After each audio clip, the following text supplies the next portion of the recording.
20,000 টাকার আশেপাশে গত 1-1.5 বছরে সবচাইতে পপুলার যে ডিভাইসটা রয়েছে তা হলো স্যামসাং গ্যালাক্সি M35।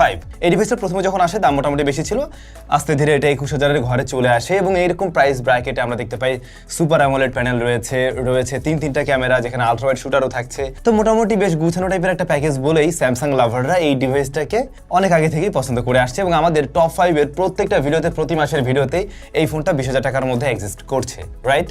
বাট এই মুহূর্তে স্যামসাং গ্যালাক্সি M35 মার্কেটে কিন্তু অ্যাভেলেবল নেই, পাওয়া যাচ্ছে না।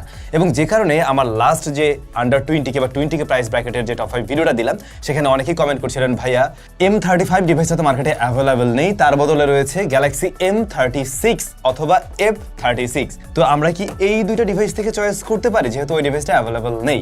আবার এই ফোনের দাম এখন কমে কিন্তু সেই 21,000-এই চলে আসছে। এইটা যখন প্রথমে আসে F36 অ্যান্ড M36, তখন দাম ছিল কিন্তু 26,000 টাকার আশেপাশে।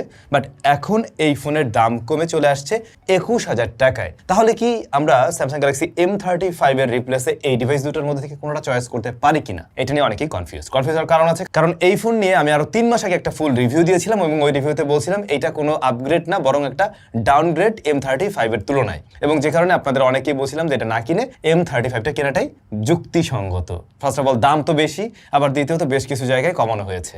বাট চলুন, এখন যেহেতু দাম কমে গেছে, আসলে এখন কেনা যেতে পারে কিনা। অসংখ্য ধন্যবাদ SMS গ্যাজেটকে আমাদের এই দুইটা ইউনিট দিয়ে সহায়তা করার জন্য, না হলে হয়তো আমরা এই ভিডিওটা নিয়ে আসতে পারতাম না। যদি এই ভিডিও দেখার পরে কারোর কেনার ইচ্ছা হয়, আপনারা অবশ্যই SMS গ্যাজেটে যোগাযোগ রাখলে তাদের কাছে পেয়ে যাবেন। ডেসক্রিপশনে তাদের ইনফরমেশন মেনশন করা আছে। আচ্ছা, এইটা নিয়ে আমি আজকে কোনো ইনডেপথ রিভিউ দিব না, কারণ রিভিউ অলরেডি 3 মাস আগে দিয়েছি, সেটার লিঙ্ক আমি এখানে দিচ্ছি, এখানে দেওয়া আছে, আপনি চাইলে দেখে নিতে পারেন। বাট চলুন আমরা একটু ফাইন্ড আউট করি আসলে দাম কমার পরেও কেনার যুক্তিকতা আছে কিনা। ফার্স্ট অফ অল যদি আমরা ডিজাইন বলি, হ্যাঁ, ডিজাইনে M35 এর তুলনায় M36 এবং F36 দুটোই বেশ সুন্দর। হ্যাঁ, ওটার সাথে এটা দেখতে বেশি ভালো লাগবে, একটু প্রিমিয়াম লাগে। তবে এই দুজন আবার একদম সেম টু সেমই দেখতে লাগে। হ্যাঁ, এখানে আপনি M35 এর তুলনায় কিছুটা এগিয়ে থাকবেন ডিজাইনের কারণে। বাট যদি সামনে চলে আসি, তাহলে আবার এই F36 কিংবা M36 দুটোই পিছিয়ে পড়ে M35 এর থেকে, এখনো পিছিয়ে পড়ে, সে আপনার দাম কমুক আর না কমুক। কারণ এখানে রয়েছে একটা ওয়াটার ড্রপ নচ, যেখানে আমরা M35-এই পেয়েছিলাম পাঁচল কাটআউট। দ্যাটস ওয়াই ওইটার ডিসপ্লেটা আরো বেশি দেখতে ভালো লাগতো, একটু মানে দামি ফিল দেয়। এই ধরনের শেপ দেখলেই মনে হয় একটা কম দামি ফোন, 10-11 হাজার টাকার নিচের ফোন, এরকমই মনে হয়। তো সেই জায়গায় আপনি কিন্তু ওই ফিলটা পাবেন না 21,000 টাকায় কিনলেও। কিনবেন না কিনবেন সে ডিসিশন তো আপনার, বাট আমার কাছে মোটেই মনে হয় না এটা 21,000 টাকার ফোনের লুক দিচ্ছে। তবে হ্যাঁ, ডিসপ্লে কোয়ালিটি অবশ্যই ভালো। সুপার অ্যামোলেড প্যানেল এখানে আপনি পাবেন, 120 হার্টজ হাই রিফ্রেশ রেট রয়েছে, যতটুকু ব্রাইটনেস আছে তাতে আউটডোরে দেখতে কোনো সমস্যা হয় না। কালার রিপ্রোডাকশন খুবই ভালো এবং স্মুথ একটা ডিসপ্লে, 120 হার্টজ দিচ্ছে। সে সমস্ত জায়গায় কোনো আমার কমপ্লেন নেই। বাট কমপ্লেন হচ্ছে এই জিনিসটা নিয়ে, এবং সেটাই কিন্তু আপনাকে পিছিয়ে রাখবে M35 থেকে। এবার যদি পারফরমেন্সে যাই, না, এই জায়গায় M35 আর উনি একদম সেম টু সেম, এখানে কোনো ডাউনগ্রেড করা হয়নি, আপগ্রেডও করা হয়নি।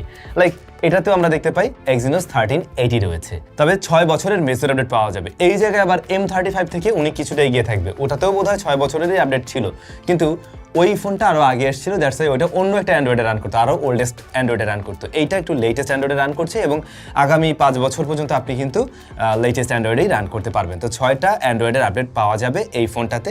সো এই জায়গায় আপনি একটু হলেও এগিয়ে থাকবেন M35 থেকে। যারা এই প্রসেসরটা সম্বন্ধে তেমন কিছু জানেন না বা আমাদের আগের রিভিউগুলো দেখেননি, তাদের উদ্দেশ্যে বলবো এটা খুব আহামরি লেভেলের চিপ না। এরকম প্রাইস পয়েন্টে এর থেকেও বেটার আউটপুট দিতে পারে MediaTek Helio G200, তারপরে রয়েছে MediaTek Dimensity 7300, যেগুলো কিন্তু এরকম প্রাইস এর সাথে কম দামেই এক্সিস্ট করে।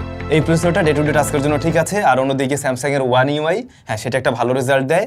একেবারে ওই ফ্ল্যাগশিপগুলোর সাথে তো কম্পেয়ার করতে পারবেন না ডেফিনেটলি, বাট এরকম প্রাইস পয়েন্টেরই অনেক অফিসিয়াল ডিভাইস বলেন, আনঅফিসিয়াল ডিভাইস বলেন, চাইনিজ ব্র্যান্ডগুলোর কথা বলেন, সেগুলোর তুলনায় এটার UI আপনাকে বেটার একটা আউটপুট দেবে, বেটার একটা রেজাল্ট দেবে আর কি। UFS 2.2 হলো গিয়ে স্টোরেজ টাইপ। বিস্তারিত যদি জানতে চান, আমাদের ফুল রিভিউ দেওয়া আছে, আবারও বললাম, আপনি ওখান থেকে দেখে নিতে পারেন।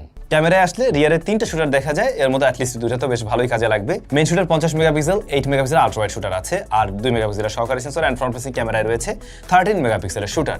দুই সাইডের ক্যামেরায় ভিডিও রেকর্ড করতে পারে 4K 30 FPS এ। এইখানে ক্যামেরায় আপনি ভালো কিছু দেখবেন, আর যদি কম্পেয়ার করেন M35 এর সাথে, তাহলে একদম সিমিলার টাইপের একটা রেজাল্ট দেখবেন। এখানে এসে আপগ্রেড বা ডাউনগ্রেডের ব্যাপার আপনি নোটিস করবেন না, এবং এটা নিয়ে যেহেতু দাম কমে আসছে 21,000 টাকা, আমার কমপ্লেন নেই এই জায়গায় আসলেই। বাকি থাকলো ব্যাটারি, এটাতে 5000 mAh এর ব্যাটারি রয়েছে এবং 25 ওয়াটের চার্জিং সিস্টেম সাপোর্ট নেয়। আপনার সমস্ত কিছু কিন্তু এটাতেও সেম। M36 কেনেন আর F36 কেনেন, যেটাই কিনুন না কোনো বিষয় কিন্তু এক। তো আমি জাস্ট এটা নিয়েই বলে গেলাম, আপনারা ওইটা চাইলেও দেখতে পারেন, সিমিলার প্রাইস পয়েন্টেই পাবেন। ব্যাটারি ব্যাকআপ নিয়ে বলতে গেলে আমরা যখন M36 এর রিভিউটা দিয়েছিলাম তখনই কিন্তু বলছিলাম M36 এর ব্যাটারি ব্যাকআপ তুলনামূলকভাবে একটু বেটার মনে হচ্ছে, যে কোনো কারণে হোক মনে হচ্ছে আর কি, মানে খুব স্লাইডলি, খুব আহামরি কিছু না। তো এই জায়গায়ও খুব আপনি আপগ্রেড বা ডাউনগ্রেড লক্ষ্য করবেন না, সিমিলার একটা জায়গায় দেখবেন। মূলত 21,000 টাকায় কমে আসার ফলে অনেকেই হয়তো চিন্তা করছেন এটা কিনবেন কিনা। হ্যাঁ, নিতে তো পারেন, সেটা তো সম্পূর্ণ আপনার নিজস্ব ব্যাপার। বাট আমার কাজ ছিল যে আসলে এখনও M35 থেকে কোন কোন জায়গায় পিছিয়ে আছে বা কোন জায়গায় এগিয়ে আছে সেটা দেখানোর জন্য। এগিয়ে শুধু আমরা থাকতে দেখি ডিজাইনটা, রিয়ার প্যানেলের। এর বাইরে আমি আর একটা ব্যাপার পেয়েছি, ওই যে ওএস আপডেটের ব্যাপারটা। হ্যাঁ, ওই জায়গায় একটু এগিয়ে থাকবে, একটা জেনারেশন বা দুইটা জেনারেশন হয়তো একটু এগিয়ে থাকতে দেখবেন। বাকি বেশ কয়েকটা জায়গায় কমতি তো অবশ্যই আছে, বিশেষ করে ডিসপ্লেটা এসে মাইরা দিছে। এই জায়গাটায় যদি ওরা আসলে কস্ট কাটিং না করতো তাহলে আমার কোনো কমপ্লেন থাকতো না। বাট এই ব্যাপারটা আপনাদের উপর ছেড়ে দিচ্ছি। যদি মনে হয় যে না এইটা আমার জন্য কোনো সমস্যাই না, আমি এরকম একটা ডিসপ্লেও ব্যবহার করতে রাজি আছি, মানে ওয়াটার ড্রপ থাকুক আর পাঁচল কাটার থাকুক, এটা নিয়ে আমার কোনো সমস্যা না, বাকি বিষয়বস্তু আমার M35 এর মতো হওয়া চাই, তাহলে আপনি এটা দেখতে পারেন। এমনিতে এই প্রাইস ব্র্যাকেটের একটা আনঅফিশিয়াল ডিভাইস হিসেবে, ক্যামেরা হিসেবে এটা মোটামুটি একটা ভালো কেপেবল ডিভাইস। আবার সফটওয়্যার এক্সপিরিয়েন্স আপনাকে মোটামুটি ভালো দেবে, ইউজার এক্সপিরিয়েন্সও ভালো দেবে। আর সেই সাথে স্যামসাংয়ের ডিভাইস একটা অন্যরকম ব্র্যান্ড ভ্যালু থাকে, হয়তো অনেকের কাছে ম্যাটার করে এগুলো।